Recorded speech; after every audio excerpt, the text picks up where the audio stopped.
On today's episode of Don't Blame Me, we have the fantastic Allison Raskin, and we talk about a guy who's potentially suffering from erectile dysfunction, schwing or not so schwing. And we also talk about a girl who's got a crush on her best friend's brother, which allegedly is the plot of The Kissing Booth. Keep watching.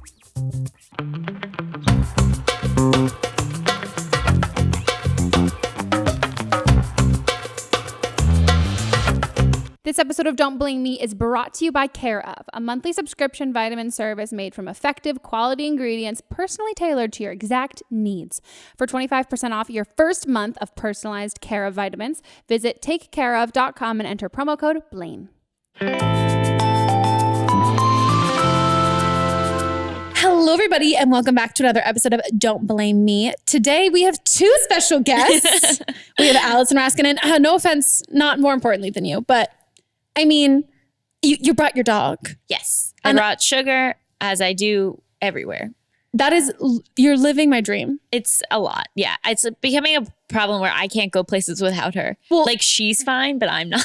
Well, so that's how I just don't go places. Okay. That's my thing. It's like, that's why I need a dog, is because like, I think I would go places. Not really. No? I just kind of go outside sometimes. But I could do that. Like, I don't. Yeah, it's good to go outside. I can't go anywhere without people. And so I feel like if I had a dog, I would go plations. What do you mean you can't go anywhere without people? I mean, like, I make my friends go with me to the pharmacy. Oh, that's a problem. Yeah. You should probably work on that. I don't like talking to people unless I'm having like a really good day, and then which I'm like get everything done all at once. Yeah. Don't you find it exhausting to always be with other people though? No.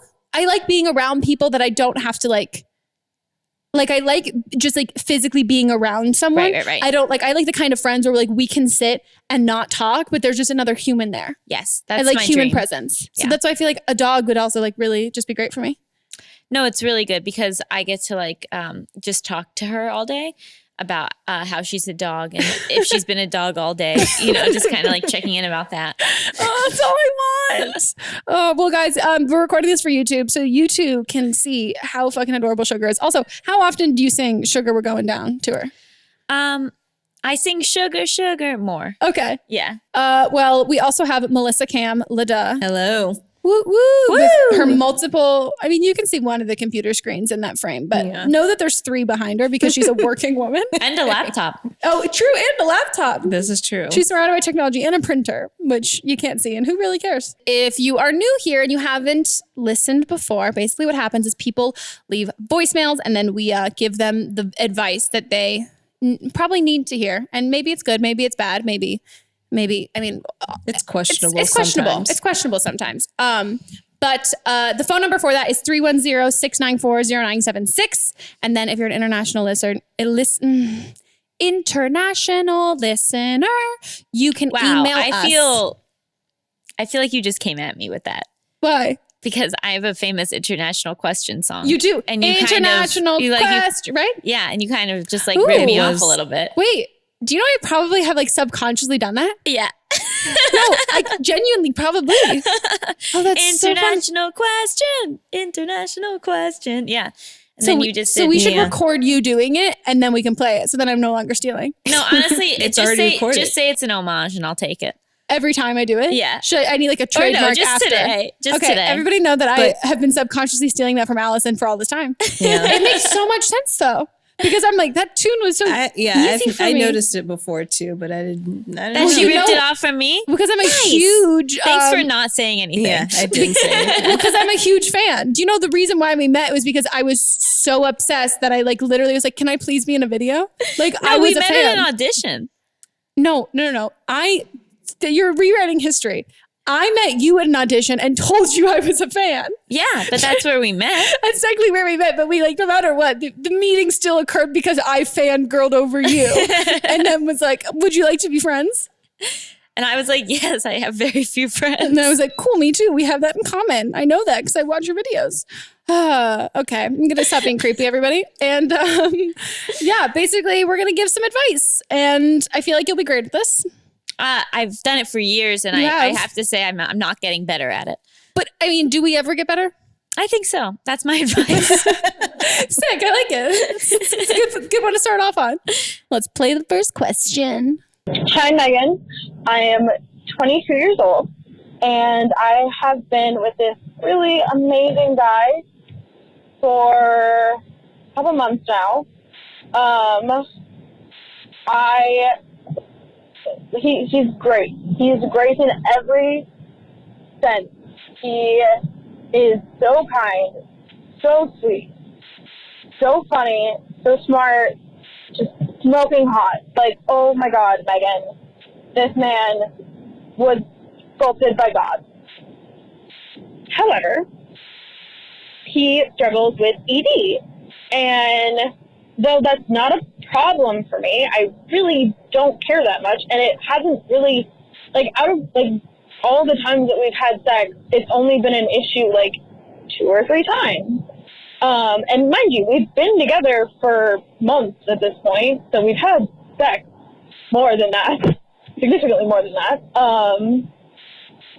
But it's become an issue because now he doesn't want to have sex at all because he's insecure about it. And I feel bad even asking for sex now because he is insecure about it, and I don't want to make him feel shittier by bringing up the fact that I'm sexually frustrated because we're not having sex. I am masturbating. That is a thing that I am doing to try and self-soothe, but just like a guy getting a hand job instead of a blow job, like he wants, it's satisfying to a point. It doesn't satisfy my intimacy. It doesn't satisfy, the orgasm that I want to have. That closeness that comes with sex that you can't get through masturbating. And so that's my issue. That's my question. What do I do? I don't want to make him feel worse. I have a very high sex drive, and it's come to the point where now I'm waiting for him to fall asleep so I can masturbate, and it's still not quenching my thirst, if you follow. So help us figure out, what do I do? He's an amazing guy, and I don't want to leave just because we, you know what I mean? That seems cruel and wrong. But girl needs dick every now and again. Okay. Thank you. Please help. I feel like she should be your co-host on this podcast. I mean, right? I mean, first of all, she's so horny. She's masturbating next to him at night. Well, here's the thing. I have a lot of thoughts on this. Yes, go. Do you go first? I don't know. No, it just depends. It depends Okay. if someone doesn't, if they're like, oh, a penis, I don't know. And then I'll be like, let me take it. I can take that dick. I can take that dick. But no, please take it. Cool. Right. So I fucking hate when someone won't deal with their issues and then it affects you. Yeah. That's not fair. A relationship is a two-way street. And if a person has a problem that's affecting the couple, then that person has to address it. Yeah. It's and literally, especially a medical one. But even to the point of that he has shut down and she feels like she can't talk to him about it. That's not true and that's not valid. They have to talk about it. Yeah, no, it's something that affects both of them. And it's also something that obviously a case by case thing, I'm assuming, not a penis doctor, but it's something, I mean, how many fucking commercials have we seen? 1 in 4 men struggle with erectile dysfunction. First of all, I'm sorry, we have to deal with we have to pay all this money for tampons and all the birth control, regulated and all that shit. But you can get, anyone can get fucking Viagra, I'm sure. Yeah. ED is totally curable. It's so curable. And also because the medical world loves men, pretty easy for him. Yeah. Potentially. It also sounds like it's not, there's maybe more going on there because it doesn't sound like it's every time. I think, I don't know if he is, I mean, who knows if he's no longer interested in the relationship sexually or if he is going through some sort of thing where he's feeling very insecure as a person and therefore can't feel desired, but she has to talk to him about it. But I would also say that she can let him know what she's up to when he goes to sleep. A male ejaculation is not the only goal of intimacy. Yeah. I think I mean, if this is, I'm with you. And that was kind of my question with her. It's not that I'm saying it's a line that he's giving her that maybe it's not, but if this is recent, I don't know, is he pulling away and everything else? Is he saying that he doesn't want to have sex anymore? And is he also like not really talking to you as much? Is he kind of just pulling away in everything? And is that because he's like dealing with something that he's feeling really insecure about? Or is it because he's just trying to get you to break up with him so he doesn't have to break up with you? They love that. Oh, they love oh my that God, move. they love that. They're like, this is so smart and no one's ever done this before and she won't be able to tell. Yeah. Meanwhile, he's wanking in the shower. Yeah. Yeah. You know what I mean? So it's kind of really like that. And I also wonder, again, like no offense to her, but I totally understand like the sexual pride thing. And I also think it's something quite similar with women who have infertility issues. It's like so many times women will take a really long time before they go to a specialist because like there is this stigma is the right word, right? I'm like astigmatism? No, contact lens. Of women's place, there's quotations for those podcast listeners because I don't agree with this, like that their sole purpose is to like reproduce, and if you can't do that you feel like an inadequate in your gender, like, or in your whatever, in like being technically like a cisgendered woman. And so that to me, it's like the same kind of thing with guys, that maybe this is like he feels really insecure about this because like as a man he thinks that he's like this is supposed to be something that's like easy for him. But then also if he sees a longevity in your relationship, this isn't a lasting thing. Like this isn't like it's not like you started a relationship and he was like, hey, for the record, like I'm not, maybe he also has a much lower sex drive paired with like an issue with that. That's not something, you didn't sign up for that. Like, and so I think that you got to bring that up with him. And also because I feel bad because this kind of sucks, but like, is he going down on you? Like if he's not worried about your sexual pleasure, to me, that sounds like a guy who just is not super interested. Not that he's not interested in sex with you, because he should also still want to pleasure you. That has nothing to do with penetration and like. But I do think for guys, like if they're not, I can see both sides. Like I could see like there's a version where like he truly is like just going through some stuff and is very insecure about this and therefore like can't bring himself to. I mean, honestly, it also sounds like she is not talking to him about this. Yeah. And I totally get that. She's very young. This is very uncomfortable. But like there should not be anything of magnitude in your relationship that you feel like you cannot address. There are really uncomfortable subjects, and it doesn't mean that every single day you have to sit down and have like an hour-long conversation about them.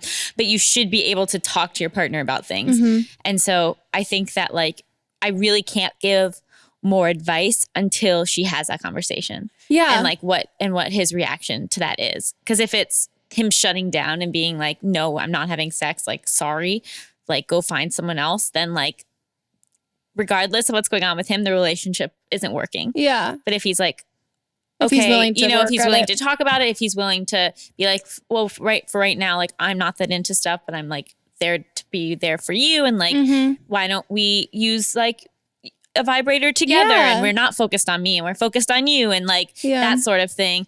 But it's hard to judge without knowing what he says when she brings it up. Well, that's what I wonder. Like, is erectile dysfunction a notion that you've attached on and like a diagnosis, or has he said that? Because has he actually gone to the doctor and been diagnosed? And has he told you, or have you just noticed that like you've come on to him and he's not getting hard? Because also there too, if he's like dealing with other stuff, like we've said this so many times, so like medications can completely affect not only your sexual performance, but like your like, your sex drive and like how much you want to have sex and like being attracted, and like doesn't mean you just necessarily like the person any less or you're less attracted to them. You're just less into that right now. And so I think it's something though that you have to have a conversation with him, because. And I'd say that even more important to like your relationship, it's not whether or not he actually has ED. It's whether or not he's an open communicator. Yeah. You know, like ED is something that you can like work on and fix and go to a doctor for. But if this is someone who like will not talk to you about things that are important, then that's a bigger issue in your relationship. Yeah, no, totally. And even if he's like a body sculpted by God, like there are more important things. But it's also like, it must feel terrible to feel rejected constantly. I've been in relationships where I felt like that, and it's like, it's awful, and you think something's wrong with you, and you think like, even though they're saying, oh, it's me, you can't take that on, and you think, well, it's probably me too, a little bit, you know? And so I think that like the next step is like actually talking to him about it, even though it's uncomfortable. Yeah. And like, it's okay sometimes to make someone feel bad before you break through something. No, totally. And I think you have to feel awkward and uncomfortable to get to like the good stuff. Like that's like, I think the best relationships, like you get closer after you deal with stuff and you figure that stuff out together. Cause it also shows how much your incentive in like a longevity of a relationship and not running away from the problems. Cause like, exactly like you said, like how he reacts to that, I think will speak volumes of his character. And if you want to have kids with this guy, there'd be much more difficult conversations down the road. Yeah, she's 22. Let's see what happens. Yeah. I'm like, no one make a decision until you're 30 about everything. I'm a firm believer in that. I'm like, I don't want to do anything until I'm 30. I've got one more year of doing nothing. Oh my God, I'm so excited for you. Thank you so much. Well, hope we helped. Hopefully. Maybe. I don't know. Talk to him. Yeah, talk to him. And then call us back and let us know. Maybe we can give more advice. Update. Yeah, I think if we got more info and if you get more info too. So, but congrats on the rockin' bod. Yeah, and good job with the masturbating. I think that's great. Also, I would maybe not masturbate next to him when he's asleep.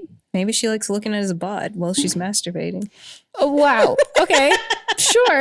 But like consensually, does he know that? She's just like, okay, sure. I just also cannot imagine if to be gross, if I like woke up and like there like moths was like jacking off as I'm like asleep staring at me, I'd be like, the fuck are you doing? It's like, it's so weird. But I mean, well, all more power to you. Okay. On to the next call.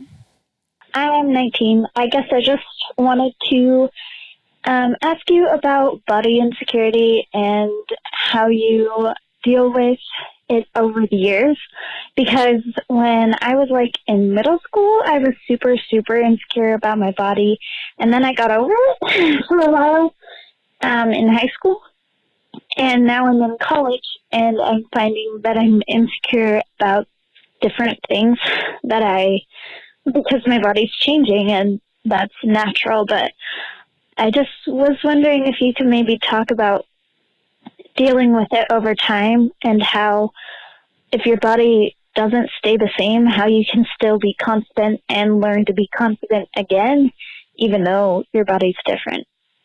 Yeah, I would love to hear about gaining weight, losing weight, just changes over time, cellulite, things like that just appear over time. Yeah, if you could talk about that, it would be greatly helpful. Fuck, I really have no advice for this. I have so much. Oh my God, thank God. This is all I think about. I have no idea. I don't think I've ever been confident in my body ever, like at any point. And I think before you hop into it, I think like what I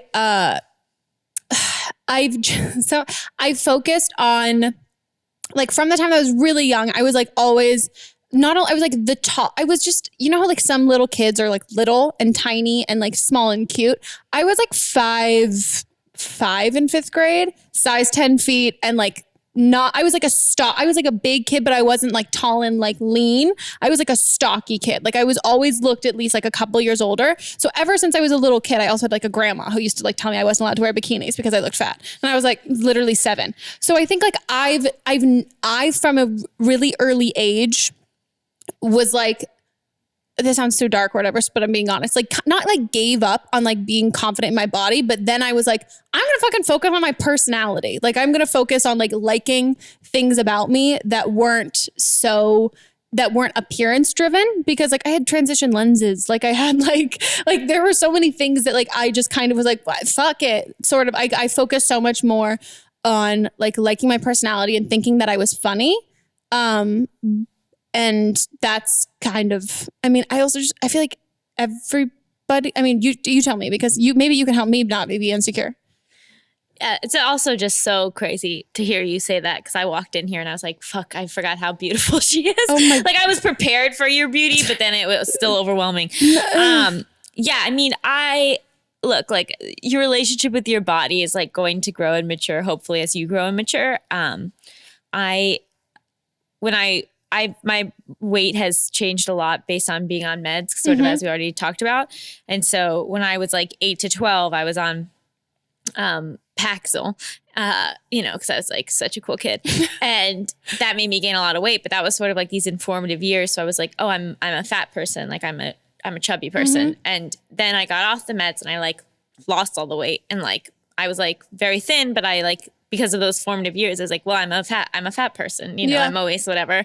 Then I went back on in college and I like gained some more weight or like lost the weight. And like, I spent my entire like 21 to like, how old am I? You're 29. Thank you. You're welcome. To like almost 28. Being very thin and not knowing that I was thin and feeling very insecure about my body. And like I look back at videos of me and I'm like, oh my God. Well, like, how did I not think I was just the thinnest person in the world? Because then I went back on meds like a little less than a year and a half ago and I gained 20 pounds. So I'm in that phase of like, my body has like completely changed. And like, how do I feel okay with that? And it's been this really interesting journey where like, honestly, feeling confident, looking like this has been like so much more empowering than like, feeling like than if I'd felt confident when I was a size 0. Yeah. Because I'm like, my body works, my body like is healthy. I'm like work out, I'm strong, like, and just this element of like, of like that confidence is so much more attractive than like anything else. Oh yeah. Well, I completely agree with you in the sense like, I think no matter what you look like, I mean, everyone's probably seen the Instagram account Celeb Face where Victoria's Secret models literally edit the most ridiculous parts of their body. And I'm like, oh, cool. You can look like a Victoria's Secret model and a Victoria's Secret model still can find some imperfection that nobody else would see except for them that they need to edit in a picture, which is weirdly been, my friend and I started following it. And both of us said like, it's weirdly been comforting in the sense of being like, oh, wow. Like everybody, there are things that everybody's going to be insecure about.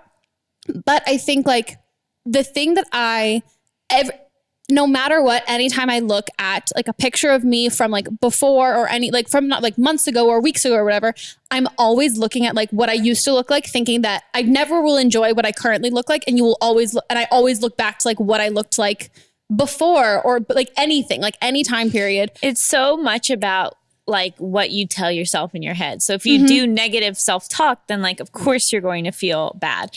And so when I gained the weight, it took me a little while to realize that I gained so much weight because I had a little bit of body dysmorphia. So I always thought I was a little heavy. So like when I actually gained the weight, it was like kind of how I thought I had always looked, but it wasn't.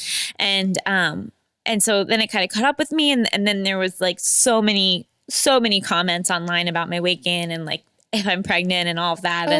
And like, that was okay. Like that's what happens when you're online. But then also my parents were like very vocal about the fact that I gained a lot of weight and that like I needed to lose this weight.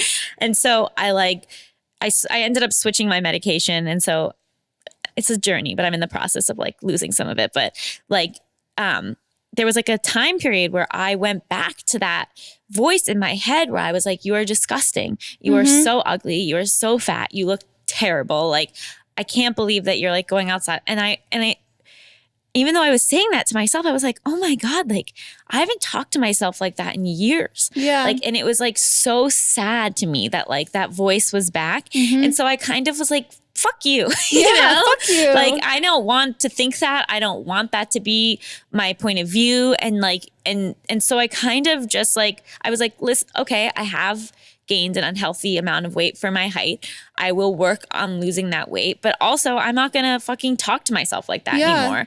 And instead I'm like, I have nice hair, or like, I've still got my 5 out of 5 wiki feet, you know, like you like focus on like what you like about yourself. And also that like your body is working. Like I'm like so lucky to have good health and to like be mobile and to like be able to get in a pool and like swim laps. Like who cares if if I have a stomach, like I can do a lot of laps and that's awesome. And like finding that, like thanking your body for like being like the thing that gets you from point A to point B is like, I think a way into liking it again and a way into like feeling confident in it. And like instead of tearing it down, like being thankful for it.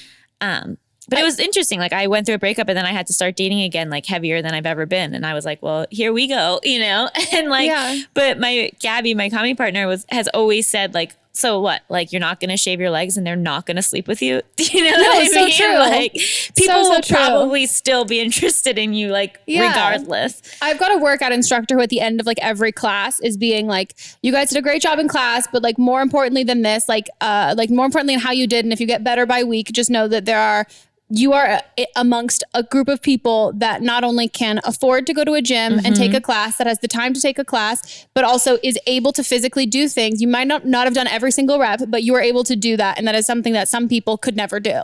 Like something that like you're physically able to even try and do that, whether it's like financially or physically able to go and participate and do that stuff.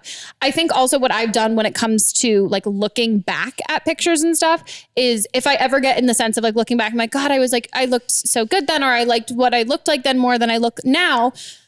I then think back about like, okay, well, how did I feel when this picture was taken? Like, okay, cool. This is me in college. I was so depressed. I had no friends and I was so skinny because I had such bad anxiety that I couldn't go downstairs to eat dinner. So I'm like, cool. So would I rather trade that feeling for looking like that? Like, fuck no. And also the other thing that so when I started working out about a year ago, and like really, really going for it. And it's been a weird. I've seen online really cool stuff. Oh my God, it's just all I do. But it's been crazy and weird because I grew up dancing. So I didn't grow up doing like a lot of like strength anything. I've got really bad joints. And so I wasn't really able to do like, I don't know, like weight training or anything. And so I've learned how to do that kind of stuff with bad joints.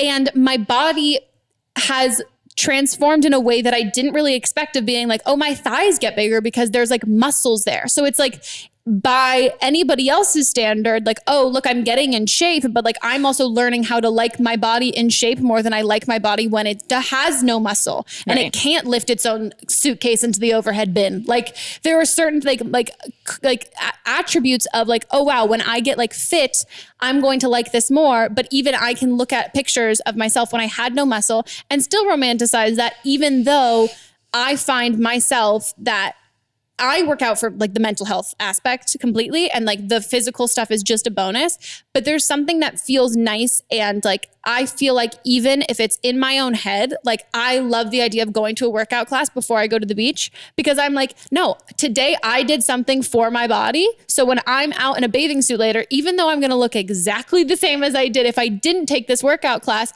I feel like I did something good for my body. And like, I valued my body that day. I didn't just like wake up, throw a bathing suit on and look in the mirror and hate myself. I'm like, no, I care about my body. So I'm going to wake up early and I'm going to use it to do push-ups and planks and do all this stuff because it works and I can appreciate that. And that body is going to wear a bikini, but that body also helped me did 35 burpees. And so that's something that I think was great. And also the biggest one for me was that my body is going to constantly be a work in progress. But see, forever. I think that's a bad way to look at it, because that means that it's not good enough right now. No. But I mean that I'm like this body is going to be the same body that takes me to my dying day. Like we don't know. They're really advancing some AI stuff. That I think so. I'm gonna have the same body potentially. If it's not gonna be that. What is that weird show that I watched on Netflix where there's sleeves and shit?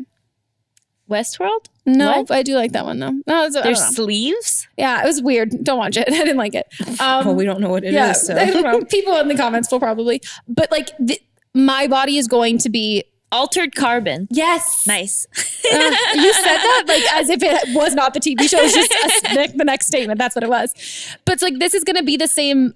I don't have to be in the absolute best shape of my life right now. And also I'm not going to be in the best shape of my life forever. Like there's not going to be like my body, like I'm going to like hopefully be able to carry kids. Like my body has so many other uses than just being like aesthetically pleasing for this current time. Like there is so much other, like my body serves so many other purposes that aren't pertinent to my life right now. Also, because not everyone is able-bodied. And so like, I'm sure there's tons of people out there who like can't do 5 push-ups and never will be able to. But I think that like I touched on it, it's like, it's mental, like your relationship to your body is like purely mental, and therefore like you are in control of it.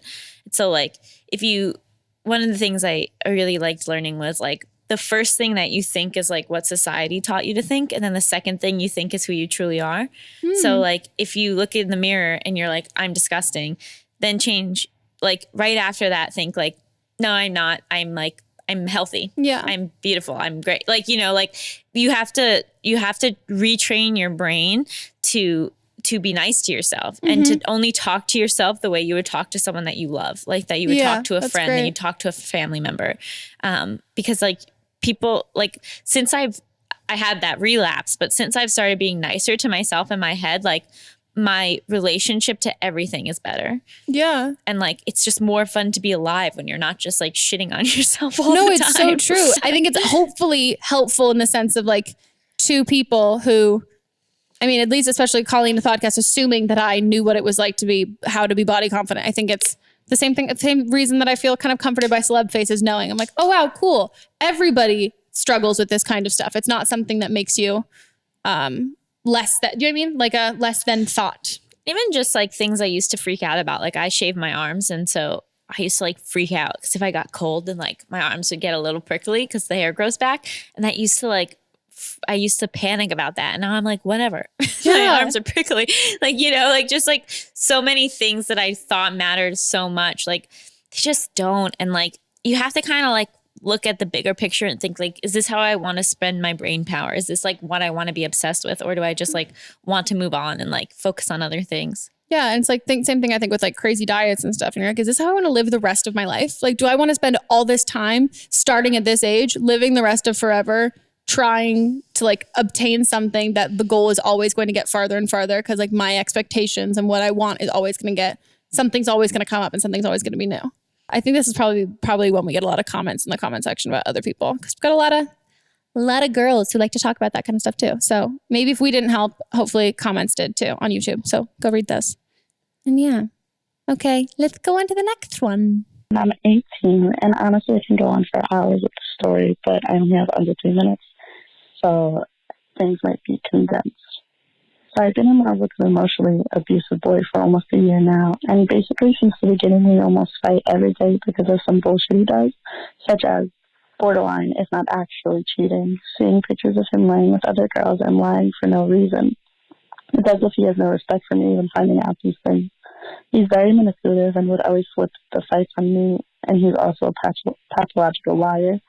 Our fights have gotten so bad to the point where his dangerous friends have gotten involved and have threatened to jump me, destroy my car, shoot me, and have said things to me that have led me to have an eating disorder and lose 30 pounds in a month. Being with him has changed me and made me lose my spirit, and now he's brought out my anxiety and depression, which I've had for a while now.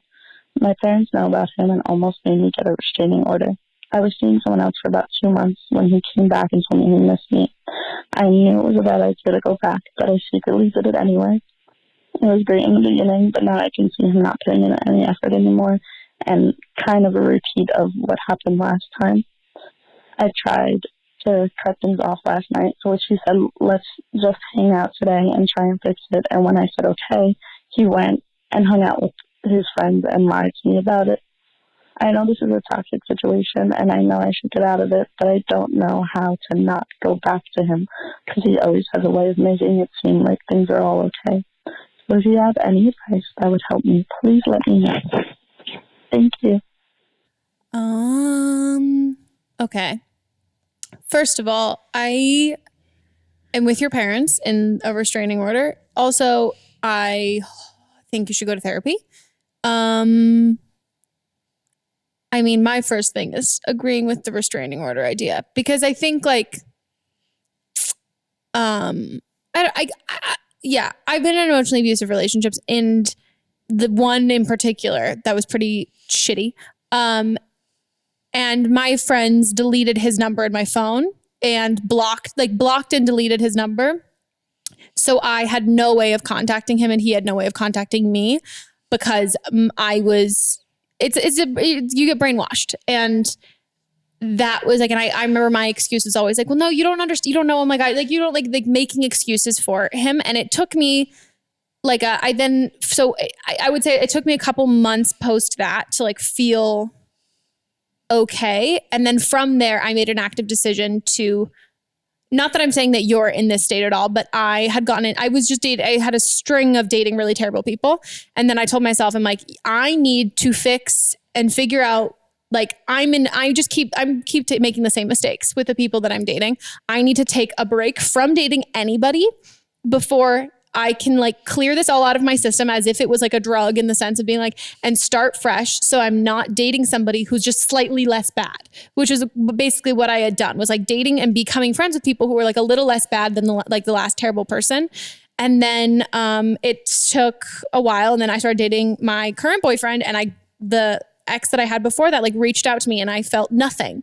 So in that, I guess I'm trying to say, like, as much as it feels like you're so drowning in it and like involved in it now, you can get better in the sense that like you're not damaged goods that another partner has to deal with or whatever. Like you're not baggage, you're not any of that stuff. You are like so lovable, like, and you are going to be so loved by somebody who is not going to judge or be upset of the fact that you've like dealt with all this other stuff. And you will get to a point where you will not feel that attachment to that person, but it takes like being like just completely cut off. Yeah, I mean, I think that right now it's a really important time to lean on your support system. I think you need to lean on your parents. I think you need to lean on your friends. And I think you also need to figure out some sort of accountability plan. Yeah. You know, I think that, like you said, you secretly got back together with him. And I think that makes things much more easier to keep going. I think that like you need to be upfront with everyone who cares about you in your life and say, I'm back together with him. This is not healthy. I need to get out of this. Please help me. And then, you know, have them block the numbers, have them, you know, every time that you want to text him, text your mom instead, text your best friend instead, you know, like this is probably not something you're going to be able to handle on your own. And that's completely fine. I've never handled any of the tough stuff on my own. And I'm so lucky to have a support system. And this is not, and like, I feel like I always say this when like things go terrible, but I'm like, this is not a story you tell your grandkids. Like, this is not like, would you like to know how we met? Like, would you like to know how your dad's friends threatened to shoot me? Yeah. And I would also break up with him, not in person, via text with someone else with you. And just say your piece and then block his number and then tell him, you can even tell him, this isn't healthy. I'm going to block your number. Please respect that. And then you don't owe him anything. And this has gone on for a long enough time that he's not that he's ever allowed to pull that excuse, but like, there's nothing he can do to fix the situation now. There is no, give me one last chance. Like, please let me prove this to you or anything like that. This is the decision. This is not a conversation. This is a statement from my end. And this is the last time you're going to hear from me. This is like, it's detrimental to how you view yourself. And I think you need to focus on being surrounded by people who love you and remember what that feeling is like. Yeah. And I'd also say that like, that you're not in love with him. Like, I know that you probably have this feeling like, oh, I'm never going to love somebody this much again, but you're not. What you're addicted to is him giving you attention and then taking it away. So it actually has nothing to do with like who he is as a person. It's just behavior that is like actually psychologically addicting. And I think once you view him as a drug instead of a person, then you might be able to recover easier. Yeah. Yeah. I think that we talk about that with like when you date addicts and stuff is like, for me, it's like, it's always the feeling of feeling special, of being like, you are a loose cannon. You're like completely like, no one can control you, but I'm the only person that you're sweet to. And I'm the only person, like I have to earn all of this. And then once you earn the love and affection, you're like, you feel some sort of, you feel simultaneously out of control and in control. And that's the addicting quality. And it's not love. It's not a relationship. It's just like an addiction. It is. Yeah. And also it's not love. Relationships are hard, but I don't find love shouldn't be a very hard thing. There are things you have to deal with like in a relationship, but like being in love shouldn't be something that you have to like sacrifice or like your mental health or like be emotionally taxing. Especially when you're 18. And you don't have kids and you're not, you know what I mean? Like you have no ties to this person. You have so much more life to live.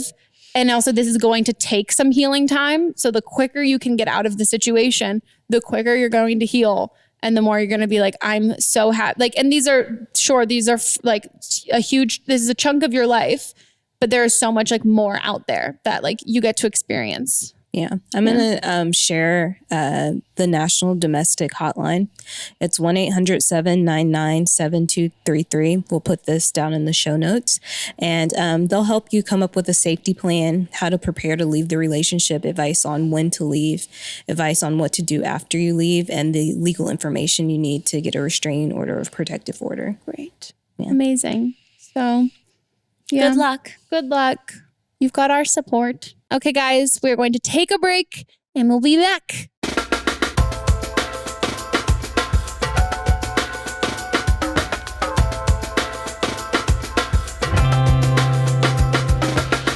Thanks so much to Carol for supporting Don't Blame Me.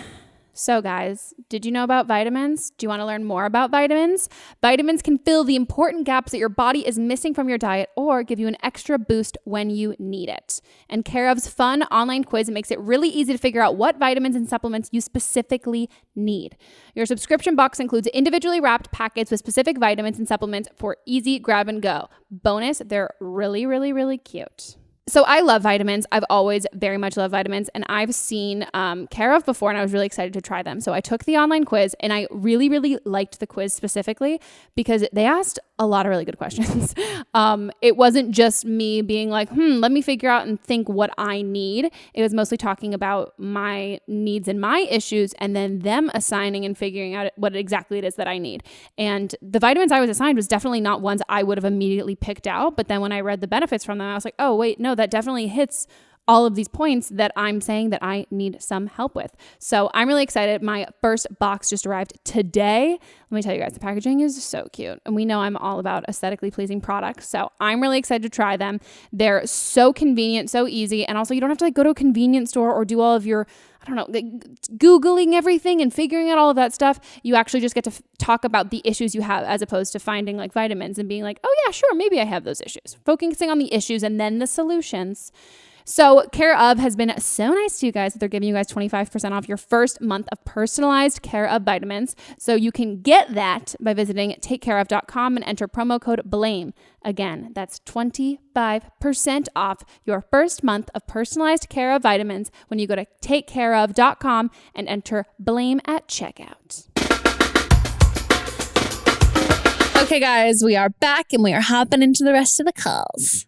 Hi, I'm 15 years old. I'm from Puerto Rico, and I'm calling because I have a bit of a problem with a friend. We're not friends anymore. And it's kind of a long story. Basically, she started hanging out with a guy that I kind of hate because the truth is that the guy is a terrible guy. He treats women like trash. He calls, whenever I say anything that's like moderately like feminist or something, he says I'm a feminazi. He makes fun of other people that are like feminists, like my friends, one of my best friends. Like he insults her all the time when she's not around. And he treats people from the LGBT community really badly, and that really stings because I'm from the LGBT community and a lot of my friends are too. And just for a vague example, he doesn't think lesbians are real. I know you don't like. It's very complicated. Like, we tried to convince him that they are, but he just... So I tried to tell her that he's not a good person. Like, I didn't want to get involved, but I still decided to be a good friend and tell her, look, you can do whatever you want, but I'm telling you, he's a bad person. He's going to ruin your life, I guess. The truth is, he didn't ruin her life. They became very close friends, and now they're dating. And I blocked her on Twitter because she was annoying. And I haven't talked to her in a really long time, but she found out that I blocked her because I got into a fight with the guy on Twitter. This is a mess, but she found out I blocked her. And she was really mad. She texted me. She was like, why the hell did you block me? I sent her a really long message saying, basically, I'm not comfortable with being friends with somebody that's friends with him, especially how unsupportive he is of my community and of people like me. And he hates me, too. Like, that's the thing.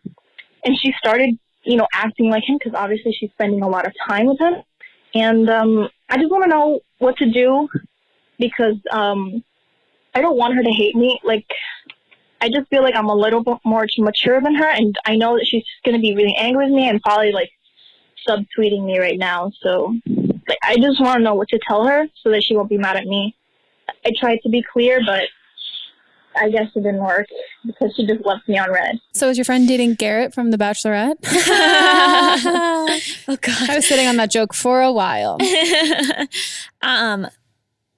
This is tricky. I mean, I think that there is not much to do right now. I think that like there's potentially a message to be sent saying like, look, I probably went about this the wrong way. I shouldn't have just blocked you on Twitter without like talking to you about it. But, you know, right now, like I feel like we're going our separate ways because he's not really someone I want in my life. But if you guys ever break up or you know, like your lives go different ways, like please let me know. Like I love to be friends again. Yeah. I mean, I think what's your horoscope sign? What's your sign? I'm the last day of Gemini. Okay. I was like, what is the last one? I was So like, I'm what's the like last on one? the cusp of Cancer. I was going to ask you because I was like, I was going to ask if you were like a Cancer or a Pisces. Because I find that like a much more considering other people's emotions thing, which I wish I was like that. I am this girl, which this is like so something I would have done. I think, and I've said that before in the sense I've stopped being friends with people because of their significant others in a somewhat kind of similar vein, a little bit different. And I did the same thing of being like, you know how I feel about this person that you're dating. And if like anything, if you ever need me, it wasn't like if you break up, like let me know, but it was just know that like, I don't hate you or anything. Like I still like, if you ever need me, I will always be there for you. But I don't I cannot surround myself with people who not only don't respect me, but like don't validate my existence. So like, this is something like, I'm cutting you out of my life, but it's been like, but have been like, if anything happens, like, you know, you could always call me. Like, this isn't like a whatever, but I'm like a firm fucking believer in like, if somebody, I have like no like sort of, I don't know, not like sympathy, but I have no tolerance for people who aren't tolerant at all. Like I won't be friends. Like I'm going to be, I've said this before on the podcast. Like I literally will not be, if I find out that somebody has like voted for Donald Trump, like I will never speak to you again. Like I don't care if I've known you my entire life. I don't care if like you are my childhood best friend and you've decided that you are completely homophobic and we've spent every birthday together, like all of those things. Like I don't care. I'm never speaking to you again. That's me. I have zero tolerance for that. No one in your family voted for him? I don't know. Maybe. And no one I've talked to. Okay, like, yeah. Nothing like that. So like that. I'm lucky. No one close to me has. Yeah. So like, I have some issues with my sister's in-laws, but okay. Yeah. I'll take those up at a family event. Yeah. Yeah. You're like, let me fuck you up. But I think I don't think you in staying quiet or not choosing a side, especially in our political climate right now, is choosing a side. Like not speaking up is speaking up in behalf of being like, I'm not going to participate in this because I value X, Y, and Z over other people who don't have as many rights as I do. And I was talking to someone thing. who was like, I'm not really political. In my head, I was like, well, you're a garbage person. Literally. Like, I just like immediately was like, oh, I don't like this person anymore. You can't. Like, what a ridiculous thing to say. Yeah, How can you not be political right being now? like, I don't want to get into it. I don't want to choose sides. And by that, you're actively choosing a side. Yeah. Because like, no, you can't. That's something that I don't respect. Silence is a privilege. Exactly. And the fact that her dating this guy is choosing a side. That's something like, it's something that you can settle with and sit with. Like I have friends who like go on dating apps and automatically I have one of my friends, I've installed her dating profile on my phone. So I'm matching with people not as her, like saying I'm her friend, setting her up with people. And I automatically swipe left on anybody who has a gun, who has, identifies themselves as like moderate political views. Like if you're not liberal, I'm out. So there's all of these like deciding factors, and your friend has decided that those things are okay and she's fine with it. But I mean, also big picture, she's very young. You're both and like, you will see in your life that you will lose friends to significant others and then they will come back to you. So I think that like, as long as you let her know that like that door is open and that like if she does break up with him and she does come back, that like you are open to that, then that's great. But you do not need to be a part of each other's lives for right now. And worrying about like, well, I don't want her to hate me. Like, she's not concerned what you think about her. Why are you concerned with that? I think you can leave it on a more respectful note than perhaps what has happened. And then you can feel a little better about the situation. I think so, but I don't think there's any way. Like, there's no way. The idea that she's not going to hate you. Right, she will. But it's more like, a lot of times I judge myself on like, how would I feel if someone else did that to me? You know? And so like, do you feel good about like if you send a nice, respectful message, then like you would be like, okay, like, because you can't control how she would feel, but like totally. That's like a great barometer of like if you feel like you did the right thing or not. Like, how would you feel about that? Yeah, if someone did it to you. No, that's right. You're right. You're more mature than me. I'd be like, fuck this much girl. Older. Also, know you're in the right here. Just to like tell you, you're right. You're right. By the way. Yeah, you don't need these people in your life. You're right. But also, if you miss your friend, know that there's a large chance she'll come back to you. Mm-hmm. Yeah. And if not, fuck her. She's a bitch. Hopefully she's not. And we're on to the next call. I'm 19 years old, and I'm calling for some advice that I really can't get from anybody that's close to me at this point. So, I don't even know where to start. My best friend, we've been best friends for over 6 years. I may or may not have kind of hooked up with her brother. Okay, but I think me and her brother have always had a thing. And when I was dating my boyfriend a few months ago, he tried to kiss me, and it kind of led to these feelings that I didn't know I had. Long story short, I broke up with my boyfriend, and recently I went to go see her brother, and it was just really nice to hang out with somebody and like cuddle and watch a movie.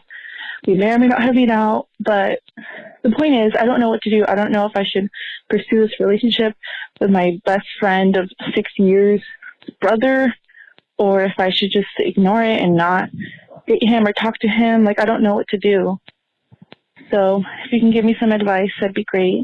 In my experience, the thing that hurts people's feelings the most is not necessarily what you did, but lying about it. Oh, 100%. So I would just talk to your friend and just be like, this is so weird. I didn't expect this to happen, but like I have feelings for your brother and like I wanted to talk to you about it. Like let them feel like their opinion matters, that like you want to respect her wishes, you including her in this crazy thing that is happening in your life. You're not hiding anything from her, and then kind of see where that conversation goes.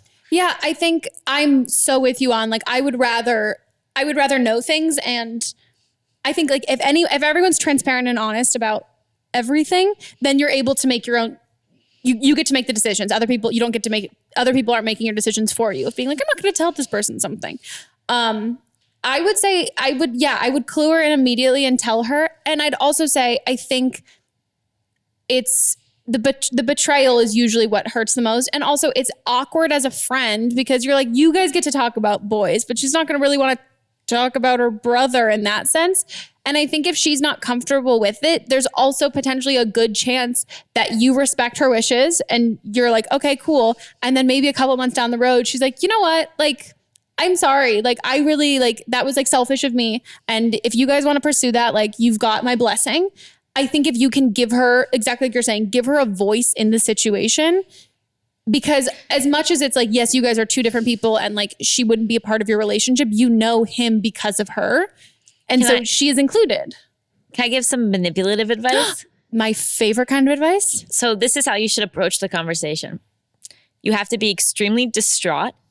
You have to feel horrible and grossed out. Like, I don't know what's wrong with me. You have to feel so guilty. Yeah. You have to be like, this has been tearing me up inside. Like, I love you so much. And like almost overdo, because you are conflicted, so you're not really lying. Yeah. But like almost overdo how conflicted you feel and like how torn up you are and how important she is to you. And if she's a good friend, chances are she'll be like, I just want you to be happy. Yeah, exactly. And if you tell her, you're like, I don't know why I feel this. It's just like, I don't know. It's just like suddenly and like the idea of losing you as a friend is like not worth it. That's like the last, just really milk that shit. Yeah, really, really, really do that.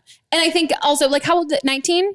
I mean, they're not in school anymore? We don't know. Okay. Well, I mean, I think if you're in high school, that's kind of like, that can be a little weirder. But if like you guys are all at different colleges or anything like that, that's not something that's so much of like a very weirdness thing. Just let her be in the position where she can grant you this wonderful opportunity. Do you know what I mean? Because then she's suddenly like this knight in shining armor that's like so understanding and just like wants the best for you. Yeah. Like let her be in that position versus like to, 6 months from now finding out and feeling betrayed and angry. And then losing your friend. And then also knowing that not that his loyalties, that's his family. Like maybe she gets really pissed. You lie about it. You start dating. She gets pissed off. And then he's like, I can't do this to my sister. Let's break up. And then you're like, I lost my friend and my boyfriend. And also maybe she might be crazy into it. I mean, my best friend, she's only got a sister, but we always used to say, she was like, I so wish I had a brother so you could just date him and be in our family. I want to be related to all my friends. That's my dream. Yeah. Okay, guys, we are time. Fucking titties. Okay, it's time for Producer's Corner. Do we have a callback? Or do we have? Oh my God. So this is basically, I love, this is my expression always when we have a callback. Watch on YouTube. Is somebody else is calling, somebody who called in from a previous episode is updating us on their situation. Is this a sad one or a happy one? It's a happy one. Yay! Oh, I'm so happy. Yeah, this is from the episode with Melvin Gregg, where the caller, she's 21 years old and she was friends with Benefits. And for some reason, she told us she was bisexual, but it didn't have anything to do with the call. And so she's been friends with Benefits with the guy for 3 years.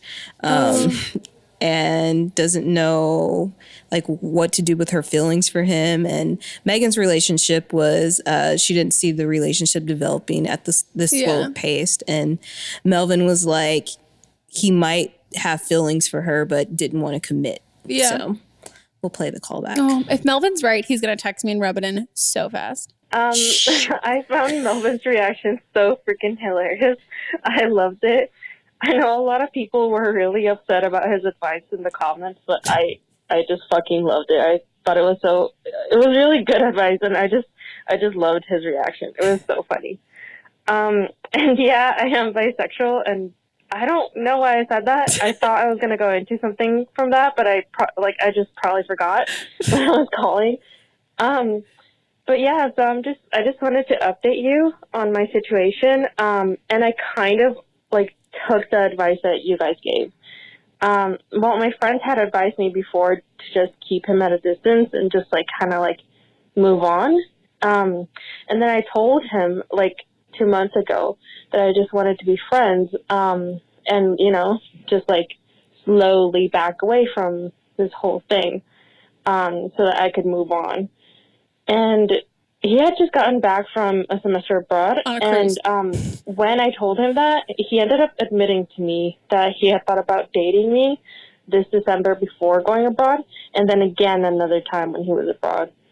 And apparently I'm oblivious as fuck because I had no clue. I mean, he hadn't told me, but I honestly thought he was just not interested in me. I mean, he's fucking and then he asked me out. And we've been on 2 dates now, and yeah, the other night he officially called it a relationship. Oh my God. He said hey, we're dating, we're in a relationship, and I don't know.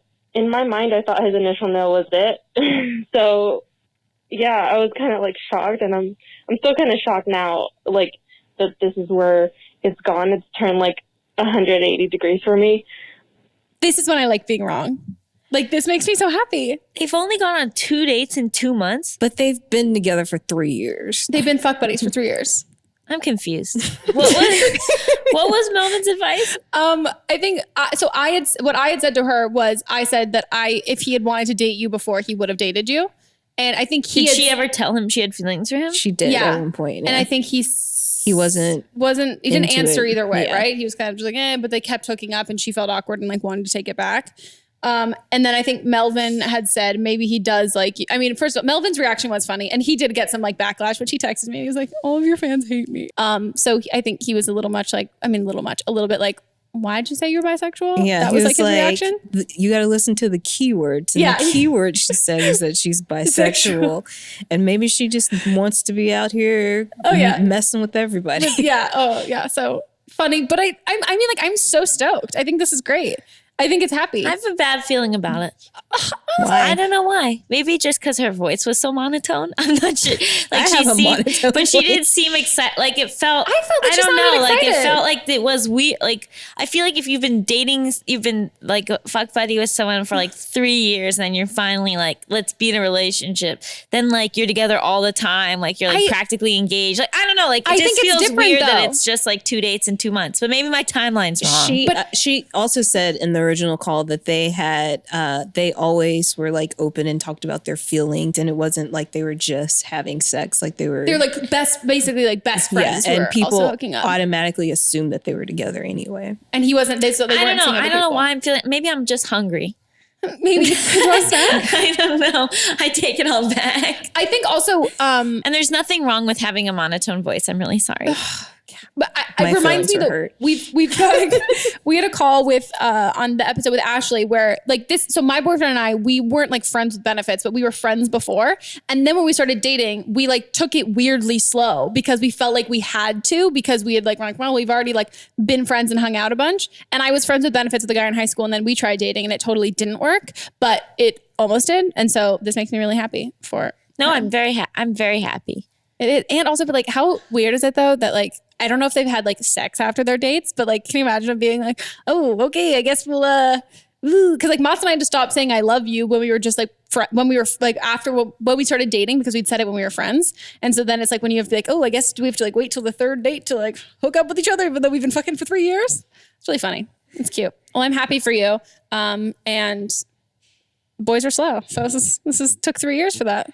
It's like that the Bachelor couple. I guess what I feel weird about is that he said that he'd thought about it twice. What does that mean? Like he had just like a fleeting thought about it? Maybe it wasn't ready at that point. I think also once you've And he's invested going to- 3 years yeah. into something like that, you know that person's not going anywhere. And I think that can kind of be like, it takes a while, at least for me, like I always like the relationships I've been in the longest are like friends. Like I really like, I will be really close to someone. And then like, that's my first love and all that stuff was like best friend. And suddenly I was like, holy shit, I'm in love with you. And I had no idea. Also my first high school boyfriend, we used to like hook up all the time. And then we're like, oh, we're just friends. We just like hook up. And finally I was like, I feel like we're not friends. I feel like we like each other. But like, I don't know. I think when you don't feel any pressure, there's no fire under your ass when like someone's been a consistent thing for years. And then maybe he was abroad and he like went in the red light district and like saw all these naked people. And he was like, you know what naked body I miss? The one in America. You know? I don't know where he was in Europe. And then he never thought of her again for the next 6 months. Yeah. He just well, they had were that, still fucking. had that. I think that's the thing that probably like, it felt like, it's like it feels like dating without dating. So like, why would, They you know just what I mean? hadn't put a label on And it. then her finally being like, I don't want to, like, maybe that was the whole, why buy the cow when you're getting the milk for free? But then he was like, I'll buy the cow. I like the milk. I'll pay for that milk. I'll take a lease on it. I'll commit to a subscription to that milk. I'll put my mouth on that teeth. Yeah. Ooh. You're welcome. Sugar liked that. Teats. Okay, well, on that note, guys, that's our episode. Thank you so much, Allison, for being on. Thank you so much for having me. You're so good. You're so much smarter than me. We should have you back more. I'd love to come back. Can I promote my podcast? Fuck yeah. I'm so sorry. I've been told I have to do this. No, it's great. I was going to ask you, but I like that you did it yourself. We're going to get Because there. too. I was just too excited about it. I have a scripted soap opera podcast called Gossip that is available everywhere. I've listened to it. It's very good. Oh, thank I've you. seen your tweets about it. I need to listen to it. You haven't even, okay. Wow. Well, I admitted it. No, that's okay. I'm not gonna I lie to haven't you. listened to this, but I came to be on it. Yeah, no, totally. Hey, but at least you're glad. There's some people who are like, I'm like, okay, now we're gonna take calls. Like, we're taking calls. And Well, I'm like, it at was least- explained to me right before the show started. exactly. That's all. Yeah. That's all. It's fine. I'll listen to yours. You can listen to this. Perfect. What are your socials? Promote those ones too. Oh, right. So you can find out more about the podcast at Gossip Podcast on Twitter, and then I'm at Allison Raskin on everything. Hell yeah. And then you can follow Melissa and in real life, just see us. Please don't. Don't do that. I'm so paranoid already. Please don't do that. But our social will be listed down below as well. And if you guys have shit's hitting the fan in your life and you need some clearly great advice, give us a call at 310-694-0976. International listeners, send us a audio file at meghanpodcast@gmail.com. And if you're watching this on YouTube and you want to know where to subscribe, go to don'tblameme.show and you can get it on iTunes and SoundCloud and you can listen from the website. Is that the RSS feed? Yeah. You guys know. Just go to the website. Yeah. Go to the website. And then if you're listening to it on iTunes or SoundCloud or anything like that and you want to watch it, it's on YouTube. So go check it. See Allison's great dress that I have been fawning over. I like the shoes too. Anyways, we'll see you guys next week. Goodbye. Bye.